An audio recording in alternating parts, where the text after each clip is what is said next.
واستمع يوم ينادي المناد من مكان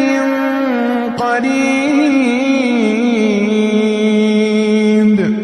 يوم يسمعون الصيحة بالحق ذلك يوم الخروج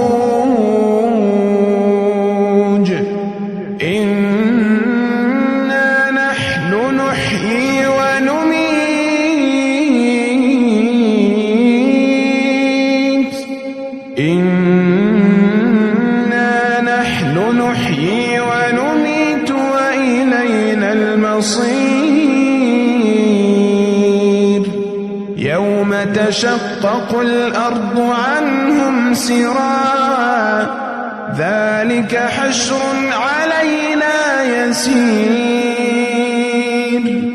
نحن أعلم بما يقولون وما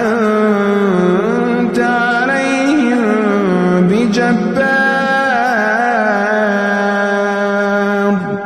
وما أنت عليهم بجبار